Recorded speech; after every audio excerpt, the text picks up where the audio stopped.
Hello everyone, it's your Peacekeeper, and it's time for the first video in our How to Play series on the French Battleship line. This is going to be the video for the captain skills for French battleships, and before we begin, I want to point out that this is by no means meant to be an exhaustive list of builds for these ships. This is merely intended to give you guys something to think about when speccing out your captains. And if for whatever reason you have a build that works better for you and you don't think that my builds are fine, that's perfectly fine. Just know that, I am not saying that your build is wrong, nor am I saying that my build is the best build possible. Just merely intended to give you guys ideas for the French battleships. And of course, we'll talk more about how the French battleships play when we get to the Tier 3 video. That would be the next video. And so for now, let's pull up Louis, and we'll look at some builds. There are going to be 4 builds that we're going to talk about for this. Again, not intended to be exhaustive, but merely to give you guys ideas on what you should be looking for. This first build is going to be a balanced build, and then we're going to talk about a secondary build and an anti-aircraft build, and then we're going to talk about a survivability build. And like I said, by no means intended to be exhaustive. Feel free to run what you want. I'm going to try my best to explain why I've taken certain skills and why I'm not taking other skills. So this first build is a balanced build, and for those who have taken my US Battleship Captain build video and watched it and then, seen what build that I run on it, this build is going to look very familiar because it's the exact same build. And there's a number of reasons why I run this build. It boosts a lot of the strengths of the ship, both in anti-aircraft capabilities and in secondaries, without really punishing you much in the defensive capabilities. We have, Superintendent for the extra heal and speed boost, and we have Concealment Expert to reduce our detection range. All of those things together create a pretty well-balanced build overall. So this build is going to start off with Preventative Maintenance for the 30% reduction in the risk of your modules, your main battery, your engines and your rudder getting taken out. And this is the reason why we take this will become clear later, but it has to deal with the upgrade modules that we take on the ship. We can replace Main Armaments Mod 1 with Auxiliary Armaments Mod 1 to help keep our secondaries and AA guns alive longer by running Preventative Maintenance, even though this has nothing to do with the secondaries or any aircraft mounts. From there, we go to Expert Marksman, which is going to boost the traverse speed of our main battery by 0.7 degrees per second. This just helps get us our main battery on target just a little bit quicker. From there, I'm going to recommend going to Superintendent for the additional heal, and at later tiers, the additional speed boost. And that should be fairly obvious. The more heals you get, the longer you're in the fight. From there, we're going to go to Concealment Expert for the 14% reduction in the detection range of your battleship. That should also be pretty obvious. These battleships are they're in the upper end of concealment for their tier. They're pretty stealthy boats, and it's nice to be able to disengage sooner than some ships that have worse detection, so that's why I take the Concealment Expert. From there, we jump over to Advanced Firing Training. This actually has dual purpose. It increases the firing range of your main It increases the firing range of your secondaries by 20%. If our main batteries were lower than 139 millimeters, it would also increase their range, but it doesn't. So that's primarily for boosting the secondary range by 20%. But more importantly, in my opinion, is the 20% increase in the AA firing range.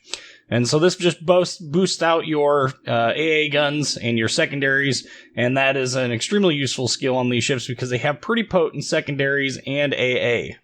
From there, we go to Basic Firing Training, which is going to reduce the reload time of your secondary battery. Again, if we were 139 millimeters or below, it would also decrease our reload time of the main battery, but we're not. It's a battleship. So 10% reduction in the reload time of your secondaries, plus 20% to the average DPS of your AA guns. And this is really what makes this build so interesting, is the fact that both our AA guns and secondaries are much more potent in this build. And from there, we go and we finish it up with Adrenaline Rush, which is going to reduce the reload time of all types of armament by 0.2% for every 1% hit point lost. And this does come to play out in the later parts of a match. It helps with your secondaries, it helps with your main battery, so that's always a good thing to continue to boost those abilities. So that's the balance build. The secondary/AA build is more or less the same. The only difference here is that instead of taking Concealment Expert, we're going to take the respective skill for either Manual Fire Control for AA, which is 100% to the damage of guns with calibers 85 millimeters and above, against the priority target. That means when you control click, when you press the control key, you move mouse over the aircraft and click on it, this is going to double the effective DPS of your 85 millimeter and greater guns. This comes to play especially at the higher tiers. It really does boost your long range AA DPS quite a bit, obviously by doubling it. There's also Manual Fire Control for secondaries, which if you're doing a secondary build, this is going to decrease the dispersion of shells when you're tier 1 through 6 by 15%, tier 7 through 10 by 60%. And so at the higher tiers, this can definitely boost your secondaries capabilities. The secondaries on French battleships I find are better for starting fires than they are for actually dealing damage. And so in a lot of ways, they're like the German battleships in with regards to their secondaries, but in my opinion, slightly less effective. I just don't find them to be reliable enough, and that's why I personally don't run a secondary build or AA build. But again, that build is going to start off the same. It's going to be Preventative Maintenance, Expert Marksman, and then we're going to go to Basic Firing Training, and then Advanced Firing Training, and that is going to allow us to get the core down. Then from there, we need to pick either Manual Fire Control for AA, Manual Fire Control for secondaries, depending on whether we're going with the anti-aircraft build or the secondary build. From there, Superintendent, and then finishing it up with Adrenaline Rush. Our last build that we're going to talk about is actually going to be a survivability build. And this build focuses primarily on either mitigating damage taken or increasing the speed at which your consumables replenish, meaning how quickly you can use your damage control party or your repair party consumables or the speed boost consumable in the later tiers. And obviously there's a number of different ways in which that helps out with your survivability by just flat out mitigating damage that you would normally take. This is going to start off again with Preventative Maintenance, and then it's going to come to High Alert, which is going to decrease the reload time of your damage control party. This is the instant repair of your heal and flood by 10%.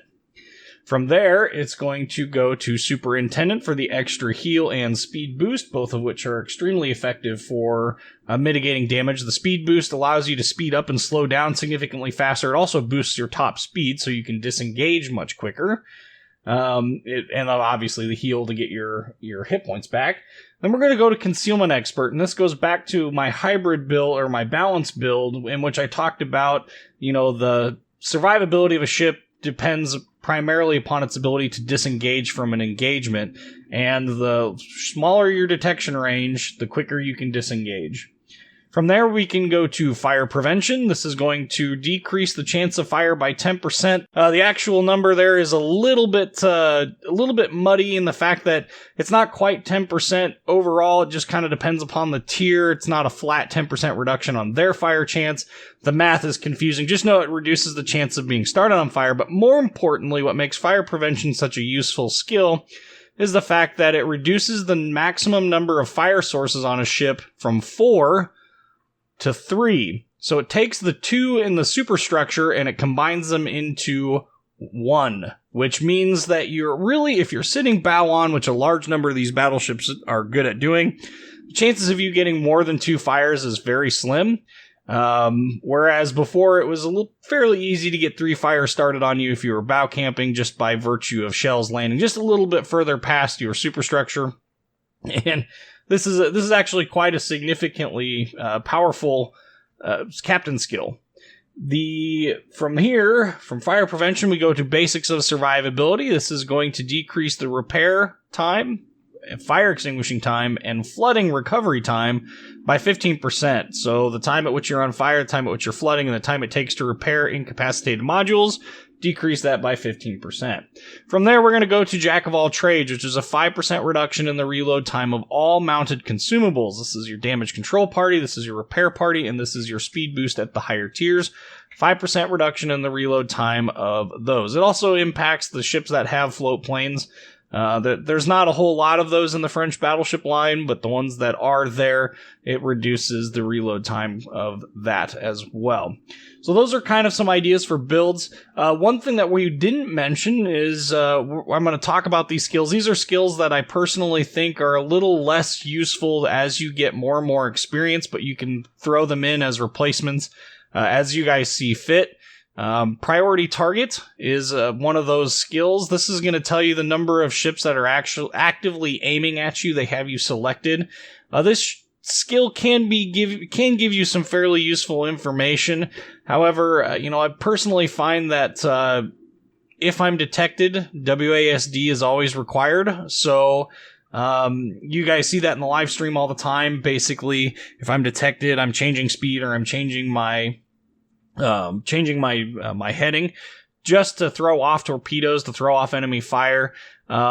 This skill, if we were in ships that had particularly vulnerable citadels, could also be extremely useful, as those ships are easy to remove from a match. Like if you were in a cruiser, priority target would be useful. The French battleships, while they do have citadels that can be hit, it's not a very common occurrence. You're more likely to take normal penetrating damage, much like the German battleships, and I personally don't find this skill to really be all that useful, as a little bit of map awareness and situational awareness overall can give you basically the same information. Another one that's in the similar vein to that is incoming fire alert. This is going to give you a warning about any fire that's coming towards you that's in the air for longer than 6 seconds. It's going to tell you, that you're being shot at, basically. Again, this is fairly obvious if you're paying attention to what's going on around you in the map. I don't think it's really all that useful of a skill compared to priority target. If I were to pick one of the two, priority target would be the better of the two. One other one that we did not talk about is Vigilance. This is going to increase the acquisition range of torpedoes by 25%, which that's pretty significant. However, again, I'm going back to my arguments with priority target. Once you start getting used to destroyers and how to react to them, and the fact that if you're detected, that you should be WASDing, and if you're not WASDing, you're probably going to take torpedoes. This skill can be useful to you if you've not quite developed that skill yet, where you've gotten to the point where every time the detected icon comes up, you start WASDing. Again, it has its uses, but I personally find that as time goes on, it becomes less and less useful in the long run. We also did not talk about Survivability Expert. This is going to add 350 hit points for every tier of the ship. So at tier 10, it's adding 3,500 hit points. On a battleship that's tanking damage, 3,500 hit points isn't enough to justify the 3 points in this skill. Basics of Survivability or Superintendent are both far more important skills in my opinion, and that's the reason why you won't see me take those. Take that skill. And from there, there's not really too many other controversial ones to take. We don't have a whole lot of catapult aircraft, so no reason to really take Direction Center for catapult aircraft. Expert loader, it's just easier to shoot what's in the gun and reload it that way than it is to try and switch on these. This is a skill that's primarily useful for heavy cruisers, where the reload time on the main battery is just long enough that this would be useful, but not short enough that you could just shoot what you had to maximize your potential damage. On battleships, it's just easier to shoot what you have, especially when dealing with destroyers. Even if all you get are overpens, 2 or 3 overpens is 3,000 hit points. That's, that's like a fifth of most destroyers' hit points. So even overpens are useful against destroyers. That's why I don't recommend Expert Loader. So I hope this has given you guys a couple of very good ideas on some builds to kind of, give you some ideas on what direction to go with your own builds. Again, I'm running this balanced build because it boosts both my AA and my secondary battery ranges. As we start getting into tier 10 at the Republique, we start getting into, secondary battery ranges that are 10.6 without any secondary modules. So that could go up even more with a full-fledged secondary build. And like I said, I primarily find them useful for dealing with, the occasional battleship versus battleship engagement that happens within that engagement range. It happens occasionally. It's not the most common thing in the world to happen. So me personally, I don't find the full secondary build all that useful. That's why I run kind of a more hybrid build involving basic and advanced firing training. And then, of course, finishing it up with Adrenaline Rush. That skill is so important, especially once you start getting it to the late game, where that extra second or two off of your reload of your main battery can make all the difference in the world. So anyway, I hope you guys enjoyed this video. Leave a like, comment, and subscribe if you haven't already. I'm your Peacekeeper. Thanks for watching.